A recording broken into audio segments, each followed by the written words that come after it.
안녕하세요. 저는 서울의료원의 류마티스 내과에 근무하는 정유진입니다. 제가 오늘 말씀드릴 내용은 통풍에 관한 내용입니다.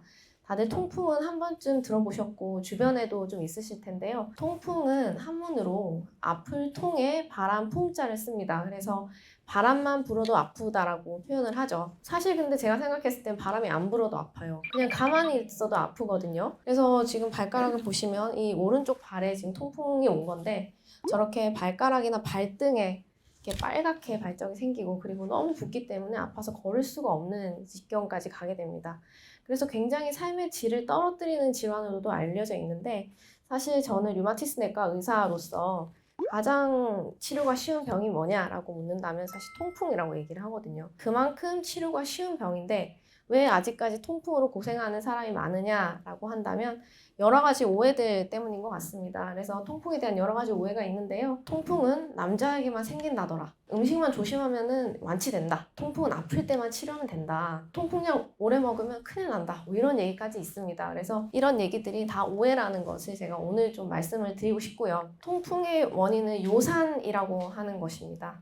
이렇게 들으면 요산이 되게 나쁜 것 같잖아요. 그런데 우리 몸에서 요산은 굉장히 중요한 역할을 많이 하고요. 그 중에서도 항산화 효과를 합니다. 항산화 효과 많이 들어보셨죠? 우리 몸이 대사를 하면 필연적으로 활성산소라는 나쁜 물질들이 생기게 되는데 이것은 노화에 관여한 물질들입니다. 이것을 대사를 해주는 게 항산화 효과라고 하는 요산의 특징이고요. 그래서 요산은 우리 몸에서 절대 없어서는 안 될 물질이에요. 그런데 정상 범위가 6 미만이라고 하는데 이것이 7 이상 올라가게 되면은 해가 되게 됩니다. 저는 그것을 소금에 비유를 하거든요. 물에다가 소금을 녹이면 어떻게 되나요? 처음에 그냥 다 녹아버리죠. 그래서 물만 보이잖아요. 소금은 보이지가 않죠. 그런데 거기다가 소금을 한 스푼, 두 스푼 더 넣으면은 이 소금이 어떤 시점에선 녹지 않고 밑에 남아있겠죠. 그것처럼 요산도 정상 범위를 벗어나서 7 이상으로 올라가게 되면은 피 속에서 다 녹지 못하고요. 소금처럼 결정의 형태로 특히 관절에 쌓이게 됩니다. 그래서 이렇게 보시면 위에 있는 것이 요산 결정이라는 것이고요. 눈으로 봐서는 보이지가 않는데 이런 바늘 모양의 결정들이 특히 관절에 쌓이게 되고 관절에 쌓이는 게 그러면은 며칠 만에 쌓이는 거냐 그런 건 아니고요. 요산이 지속적으로 높아져 있는 환자들에게서 굉장히 수년간에 걸쳐서 꾸준히 요산이 저렇게 쌓이게 됩니다. 그러면 저렇게 쌓인 요산이 모든 사람에게 문제를 일으키느냐? 그렇지는 않고요. 사실 저렇게 요산이 쌓여 있어도 죽을 때까지 한 번도 통풍을 경험하지 않고 그냥 사시는 분들도 계세요. 그런데 어떤 분에 한해서라면 저렇게 쌓여있는 요산이 갑작스럽게 염증을 일으키는 경우가 있는데 그것을 급성 통풍 발작이라고 저희는 부르거든요. 그러면 이런 발작은 언제 오느냐? 갑작스럽게 요산이 확 올라간다거나 아니면 요산이 훅 떨어지는 이런 상황에서 많이 생깁니다. 우리가 요산이 갑자기 올라가는 경우가 언제가 있을까요? 요산이 대표적으로 많이 드는 음식이 고기나 술 같은 건데요. 정상인에게 이런 게 발생하는 건 아니고요. 요산이 계속해서 올라가 있어서 관절에 저런 것들이 쌓여있는 환자가 갑자기 막 고기를 3인분을 먹고 맥주를 막 5캔을 마셨어요. 그 다음날 일어나면 이제 못 걷는 거죠. 통풍이 와서. 그런 식으로 발작이 오는 거고요. 반대로 요산이 확 떨어져도 통풍 발작이 올 수가 있거든요. 어떤 경우가 있을까요? 쉽게 생각해보면 병원에서 굉장히 많거든요. 뭐 수술하려고 입원을 해서 3일간 금식을 했어요. 그러면 밥을 못 먹잖아요. 그럼 요산이 확 떨어져요. 그렇게 되면 그럴 때 발작이 오게 되는 겁니다. 그냥 일반적인 경우라도 다이어트 한다고 금식을 하는 경우 혹은 대장 내시경 한다고 금식하는 경우 계속 설사하고 이러면은 통풍 발작이 올 수가 있겠죠. 그래서 요산이 갑자기 급격하게 변하면 그때 통풍 발작이 오게 된다. 우리 발작은 그냥 가만히 있던 사람이 막 경련하거나 이럴 때 쓰는 용어잖아요. 이걸 관절염이라 표현하지 않고 발작이라고 표현하는 거는 그만큼 염증이 굉장히 급속하고 그리고 심하게 오기 때문이고요. 그렇기 때문에 저녁에도 멀쩡하다가 아침에 갑자기 환자가 못 걷게 되는 수준으로 염증이 심화되는 겁니다. 그래서 사실 초기에는 이런 문제가 있어도 엑스레이 찍으면 전혀 문제가 없어요. 그런데 발작이 왔을 때 뭐 초음파 같은 검사를 하게 되면요. 이 관절은 엄지발가락 관절인데요. 이렇게 까맣게 보이는 부분이 물입니다. 그래서 물이 차고 그리고 여기 보면은 하얀 띠가 관절면에 이렇게 보이는 걸 볼 수가 있는데요. 저런 게 요산 결정들이 눈처럼 소복하게 관절에 쌓여 있는 거를 초음파로도 볼 수가 있습니다. 그런데 이런 상황에서 치료를 잘 하지 않고 다음 단계로 넘어가게 되면요. 저런 요산 결정들이 통풍 결절이라고 해서 이제 눈에 보이는 고름 같은 형태로 관절에 쌓이게 되고 발가락이 막 울퉁불퉁하게 변형이 돼 있고 엑스레이로 찍어보면은 저렇게 뼈가 까맣게 보이는 부분이 있을 텐데요. 뼈가 녹고 뼈가 붓고 굉장히 심한 관절염을 유발하는 저런 상태까지 가게 되고 사실 저 상태까지 가게 하지 않는 것이 통풍 치료의 목표라고 할 수 있겠습니다. 국내 통풍 환자 수 추이를 지금 그래프에서 보여주고 있는데요. 2002년부터 2015년까지 계속 올라가고 있죠. 맨 위에가 전체 환자 수고요. 중간이 이제 남자, 그리고 여자, 밑에 여자입니다. 지금 여자분들이 더 많이 오셨는데 사실 여자분들은 통풍이 잘 오진 않아요. 왜 그러냐면 여성한테서 나오는 에스트로겐이라고 하는 여성 호르몬이 통풍에 좀 방어적인 역할을 해주기 때문입니다. 그래서 저는 폐경 전 여성에서는 거의 통풍을 진단해 본 적이 없어요. 그리고 오지도 않고요, 사실. 기저질환이 없는 한. 하지만 폐경 이후에는 여성에서도 통풍이 생길 수가 있고요. 특히 신부전 같은 기저질환이 있는 분들은 여성에서도 올 수가 있습니다. 그럼 다시 그래프를 보시면 2002년부터 2015년까지 통풍이 총 6배가 증가를 했다고 해요. 그리고 8년이 지나고 있잖아요. 그 이후에는 더 가파르게 상승을 하고 있다고 합니다.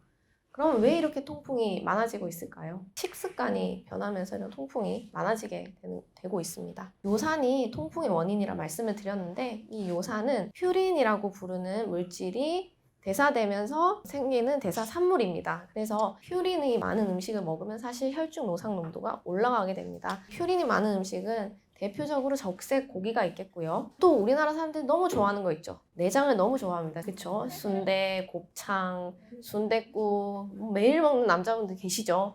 그러면서 또 밤에는 맥주를 마십니다. 맥주에도 퓨린이 많이 들어있거든요. 그런 분들은 요산이 올라갈 수밖에 없겠죠.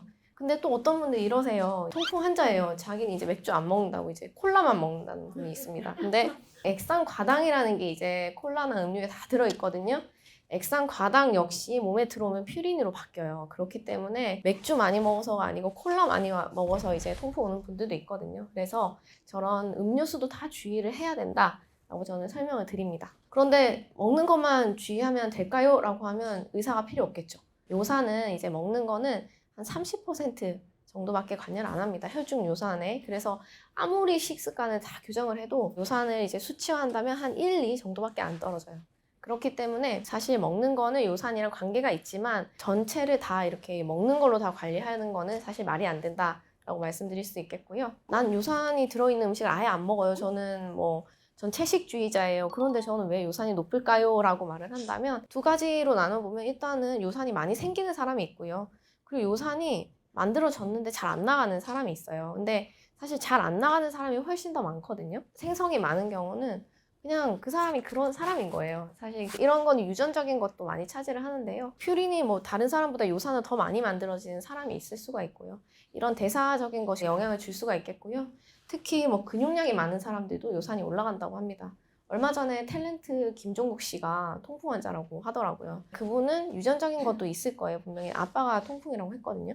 그렇지만 근육량이 많은 사람도 요산이 올라갈 수 있다. 그래서 이런 생성에 대한 건 다른 여러 가지 복합적인 요인이 작용한다라고 말씀을 드리고 싶고요.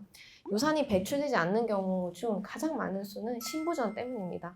신장이 막 많이 망가졌다는 경우 아니라도 2기, 3기 신부전에서도 요산이 굉장히 많이 올라가는 경우가 있기 때문에 이런 경우에는 무조건 관리를 잘 해주셔야 되고요. 음주 같은 경우는 또 많이 공부하시는 분들은 이제 맥주에는 퓨린이 있는데 소주에는 퓨린이 없대요 이러면서 술을 마셔요. 그렇게 하시면 안 되는 게 이제 음주를 하시면 그 알코올 자체가 퓨린이 소변으로 배출되는 거 다시 이제 몸으로 가지고 옵니다. 재흡수를 시켜요. 그래서 요산이 올라가게 되고요. 약제 같은 경우는 여러 가지들이 있는데 이제 내과 환자들 중에서는 이뇨제 같은 약제를 먹는 사람들이 요산이 올라갈 수가 있고 특히 갑자기 먹기 시작하면은 아까 말씀드린 대로 요산이 갑자기 변동이 생기면서 이제 통풍 발작이 올 수가 있어서 이런 부분은 내과 의사들이 항상 주의를 하고 있습니다. 그러면 요산이 얼마나 높으면은 통풍이 생기나요? 라고 물어볼 수 있죠. 난 요산이 6인데, 난 요산이 7인데 저도 통풍이 생길까요? 라고 물어본다면 이런 그래프를 연구한 바가 있는데요. 혈중 요산 농도에 따라서 연간 통풍 발병률을 보여주는 표입니다. 요산이 높을수록 쭉 통풍 발병률이 높아지는 걸 볼 수가 있는데요. 갑자기 어떤 시점에서 발병률이 너무 올라가게 되죠. 저 시점이 요산 수치가 8 정도의 기준으로 이렇게 되게 됩니다. 그래서 요산이 8 정도인 사람은 일생 동안 통풍이 발병할 확률이 50% 정도 된다고 보시면 됩니다. 그러면 통풍은 어느 관절에 많이 오나요? 라고 한다면 반 이상의 엄지발가락이 온다고 나와 있습니다. 하지만 뭐 다른 엄지발가락뿐만 아니라 그 옆에 있는 두 번째에서 다섯 번째 발가락도 당연히 올 수 있고요. 발등에는 굉장히 많은 관절들이 있거든요. 거기도 모두 다 올 수 있어요. 그래서 발등이 통통 붓고 아프신 분들은 이런 데도 통풍일 수 있다. 그리고 발목이나 무릎에도 올 수가 있기 때문에 이런 데 다 주의하셔야 되고, 무릎이나 무릎 이하, 그러니까 하지 관절에 보통 90% 이상이 오기 때문에 손가락이 오늘 아픈데 이거 통풍인가요? 한다면은 사실 그런 경우는 잘 없습니다. 손가락에만 오는 경우는. 그래서 이거 알아두시면 좋겠고요. 통풍의 진단은 어떻게 할까요? 제가 앞서 말씀드린 모든 내용을 다 종합적으로 판단을 해야 되는데요. 통증의 양상이나 그리고 침범한 관절, 요산 수치 이런 것들 다 고려를 해야 됩니다. 그래서 전형적인 경우는 어떤 남성분이 요산이 항상 높았어요.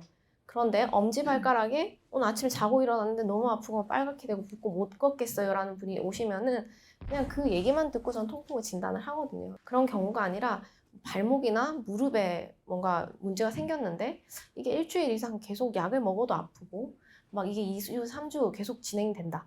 이렇게 하면 통풍이 아닐 수 있어요.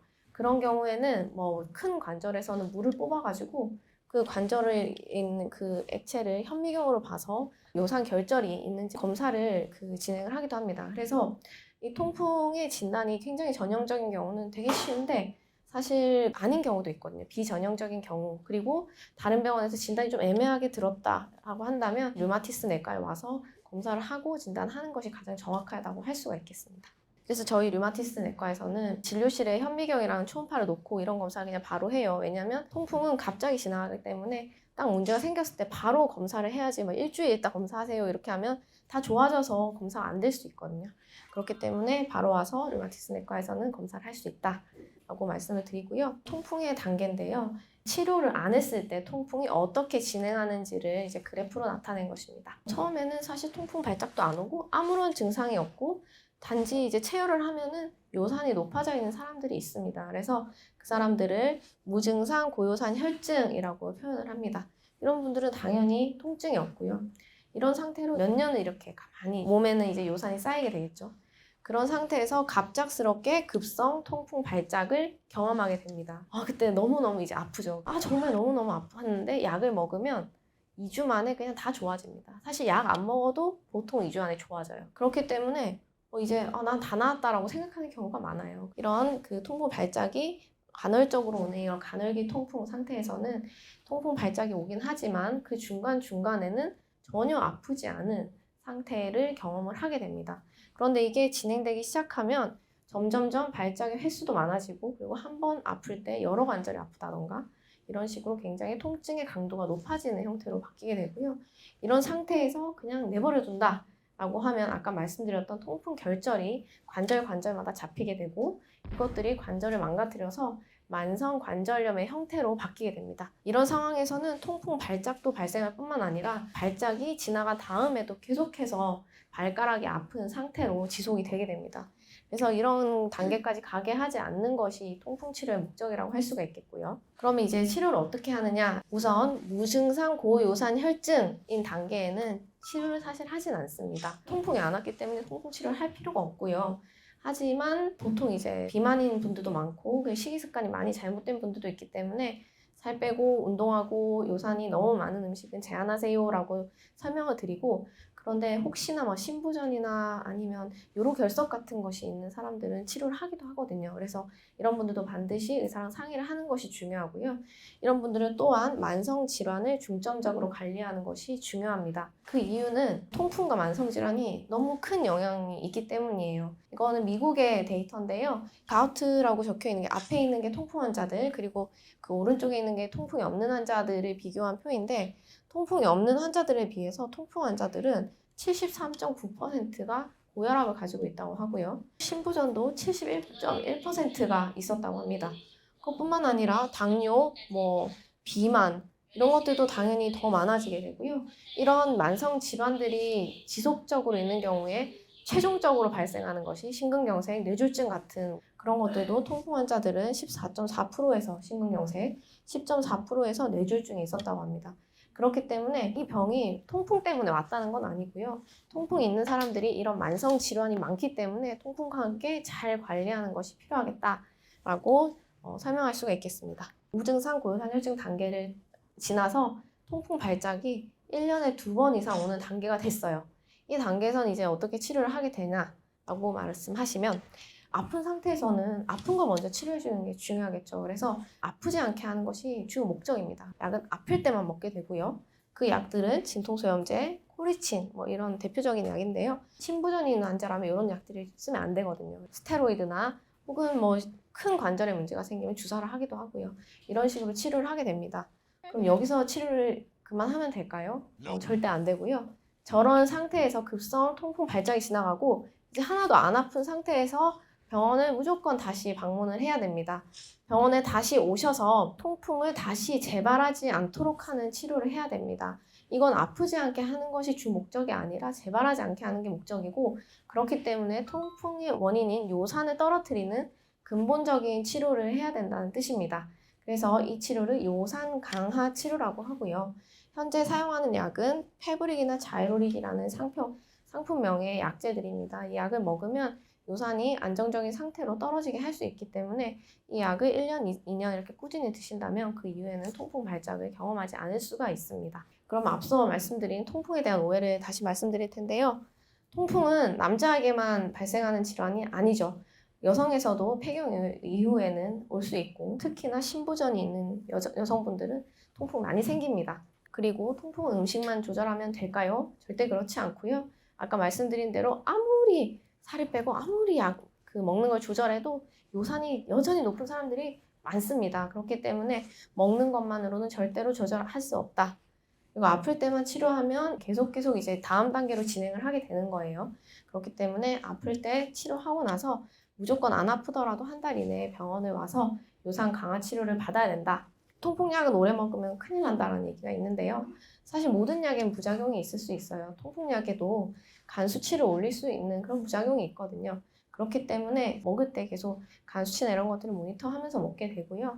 그런데 사실 통풍약을 먹어서 얻는 이득이 그 해보다 훨씬 큽니다. 그래서 통풍 있는 사람들은 이런 것들을 모니터링하면서 약을 먹는 게 중요하겠고, 먹어서 큰일은 안 납니다. 주변에 약 먹는 게 두려워서 약을 안 먹는 분들이 있으시면 꼭 이런 얘기를 꼭 해주셨으면 좋겠습니다. 약을 잘 안 먹어서 재발하는 거고요.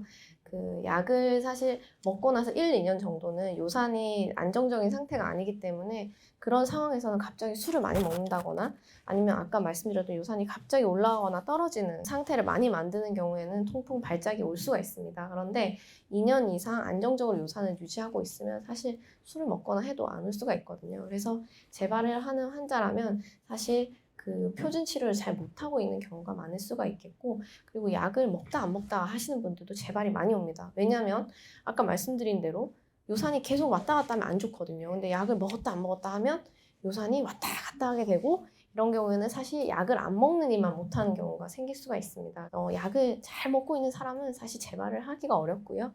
그런 경우 같이 약을 잘 안 먹고 있거나 적절한 양을 먹고 있지 않은 경우에 재발을 할 수가 있습니다. 여성분들이 통풍을 오시는 분들은 90% 이상이 신장이 안 좋으신 분들 같습니다. 보통은 신장의 문제를 같이 동반하고 있는 경우가 많고요. 여성들은 특히나 통풍을 의심을 하지 않기 때문에 되게 많이 진행되는 상태에서 오는 경우가 많아요. 그래서 엄지발가락 이상하게 붓고 아프고 본인이 신부전이 있다면 확실히 문제가 있는 거기 때문에 그런 경우에는 빨리 병원에 오시는 게 좋겠습니다. 신장이 안 좋으신 분들은 통풍이 안 오더라도 요산을 떨어뜨리는 치료를 해야지 신장을 보호하는 효과가 있습니다. 그렇기 때문에 신장이 안 좋으신 분들은 그렇지 않더라도 요산이 높으면 류마티스 내과로 오는 것이 좋습니다. 저는 이렇게 설명하는데요. 좀 아픈데 이거 통풍인가? 라고 하면 통풍은 아니에요. 통풍은 정말 이거는 뭐가 잘못됐다라고 생각될 만큼 아파야지 통풍입니다. 그래서 나 오늘 뭔가 발가락이 조금 아픈데 이 통풍인가? 하고 병원에 오시는 분들은 그건 통풍이 아닙니다 라고 저는 표현을 하거든요. 약간 아픈 건 통풍이 아니고요. 다른 질환일 가능성이 좀 더 높겠습니다. 그리고 비 얘기를 하셔서 말씀드리는데 저기압이 되면은 관절이 아프다는 속설이 있습니다. 그런데 류마티스 내과에서 연구한 바에 따르면 비가 왔을 때 환자의 통증 지수가 더 올라간다는 그런 연구 결과도 있고요. 이거는 좀 우스갯소리를 하는 얘기인데 유비무환이라는 얘기가 있어요. 그래서 비가 오면 환자가 없다. 그러니까 비가 오면은 다 병원에 안 온다라는 속설이 있는데 사실 류마티스 내과는 비가 오면 환자가 더 많습니다. 그만큼 비가 오면 다들 아프신가 봐요. 그래서 참 확실히 날씨가 영향을 끼치는 것 같습니다.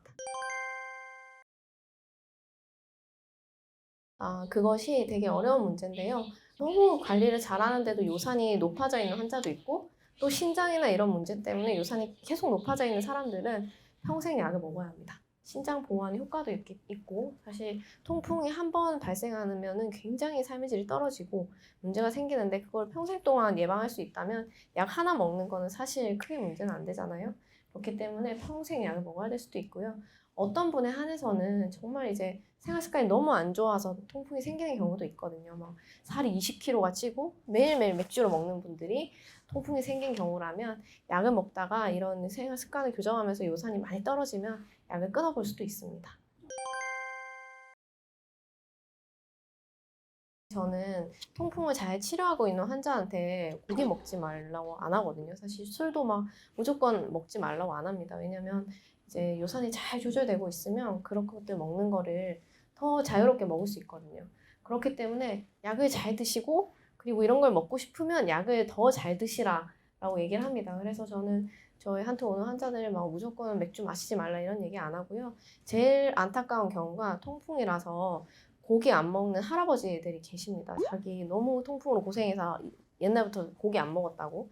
근데 사실 고령으로 될수록 단백질 섭취하는 게 굉장히 중요하고요. 그렇기 때문에 이런 분들 식이 제한 너무 할 필요 없고 유산 관리 잘 하시면서 먹고 싶은 거 다 드셔도 됩니다. 굉장히 복합적인 이유 같은데요. 단백질을 먹으면 퓨린이 올라가고 근육량이 많으면 또 요산이 올라가고 막 운동을 하면서 탈수가 되면 요산이 더 올라가서 통풍이 생길 수 있는 아주 복합적인 그런 상황인 것 같은데 사실 그런 상태에서 계속 통풍 발작이 오는 상태라면 약을 먹어야죠. 요산을 떨어뜨리는 치료를 하면서 운동을 병행하고 하는 것이 더 중요할 것 같습니다. 내과 의사로서 고령의 환자들을 많이 보는데요. 사실 너무 신기하게도 아픈 거를 너무 잘 참으시더라고요. 하지만 통풍은 못 참으시는 것 같습니다. 통풍이 생기면 거의 대부분이 병원에 오십니다. 95세 할머니도 모자를 대동해서 휠체어를 타고 오십니다. 그만큼 아프고요. 그런데 통풍은 아까 말씀드렸다시피 치료 안 해도 2주면 좋아집니다. 대부분의 경우. 그렇기 때문에 더 신기한 병이고요. 그럼에도 불구하고 생겼을 때 너무 아프기 때문에 사실 이걸 모르고 그냥 참아내고 넘어가고 이런 경우는 잘 없고 보통은 다 병원에 뛰어가십니다. 보통 발가락 발등에 오시는 분들은 쩔뚝거리면서 병원에 오시는데 발목, 무릎 이런 데 심하게 오시는 분들은 사실 못 움직여서 119 구급차 타고 오는 경우가 굉장히 많습니다. 그래서 그런 분들은 어쩔 수 없이 막 입원을 하는 경우도 많고요. 통풍이 되게 경한 질환이라고 생각할 수도 있지만 어떤 경우에는 정말 나쁜 상태로 가기도 하거든요. 특히 무릎이나 발목에 오는 경우라면 입원해서 치료를 하기도 하기 때문에 네, 입원 치료도 고려할 수도 있습니다. 만약에 입원 못하더라도 주사나 이런 약으로 인해서도 많이 좋아지시거든요. 아니면은 관절에 물이 많이 찼으면 물만 빼줘도 좀 좋아지는 경우가 있기 때문에 병원에 꼭 와서 응급실 오더라도 이상한 병은 아닙니다. 맞습니다. 요로 결석은 돌이잖아요. 그 돌에는 여러 가지 성분의 돌들이 있거든요. 그 중에서도 이런 요산으로 인한 요로 결석이 있습니다. 그래서 요로 결석이 있고 그 요산이 올라가 있는 사람들은 요산을 떨어뜨리는 치료를 같이 해주셔야 됩니다. 표에서도 나왔는데 통풍이 있는 사람들의 한 20%에서 요로 결석이 있었다는 그런 보고도 있었거든요. 그래서 요로 결석도 요산과 통풍과 무관하지 않다라고 설명드리겠습니다. 통풍은 유전됩니다. 유전적인 요인이 한 10%라고 하고요. 요산이 많이 든 음식을 먹지 않았는데도 요산이 올라간다고 했잖아요. 요산을 많이 만들어내는 사람이 있고 많이 배출을 못하는 사람이 있는데 그런 것들이 다 이제 어떤 효소라는 복합적인 우리 몸의 대사 과정을 통해서 이루어지는 건데 그 효소의 활성화 자체가 이제 유전에 의해서 좀 결정되는 부분이 있기 때문이고요. 아버지가 통풍이 있는 분들은 아들이 통풍이 있는 경우가 많습니다. 그래서 요산의 그런 대사적인 부분이 유전에 의해서 고려되는 부분이 좀 있다라고 말씀을 드리고 싶고요. 손가락이 이렇게 안 될 때는 이것도 하나의 통풍인가요? 아, 손가락에만 통풍 오는 경우는 이제 없다고 그냥 생각하시면 되고요. 지금 어머니께서는 손이 이렇게 뻣뻣하잖아요. 특히 수술하면서 수액을 많이 맞잖아요. 수액을 많이 맞게 되면 이제 몸이 전반적으로 붓는데 손도 부으면서 손이 이렇게 뻣뻣하게 되는 거고요. 이거는 뭐라 관절염이라 얘기하기는 어려워요. 그런데 지금 끝관절이 지금 안 좋다고 말씀하셨잖아요. 여기는 퇴행성 관절이 굉장히 많이 오는 곳이고 그렇기 때문에 어머니께서 지금 가지고 있는 거는 퇴행성 관절염 플러스 수액 때문에 손이 부어가지고 손이 뻣뻣한 이런 상태라고 보면 될 것 같거든요. 그래서 이 경우는 류마티스 내과 문제는 아닙니다. 그런데 이게 계속 심해지고 계속 문제가 생긴다면 사실 약을 좀 먹어볼 수 있거든요. 만약에 한 달, 두 달 계속 갈 것 같으면 병원 오셔가지고 약을 좀 치료를 하시는 게 좋을 것 같습니다. 신장이 좋아지면 통풍이 괜찮아지는 거죠.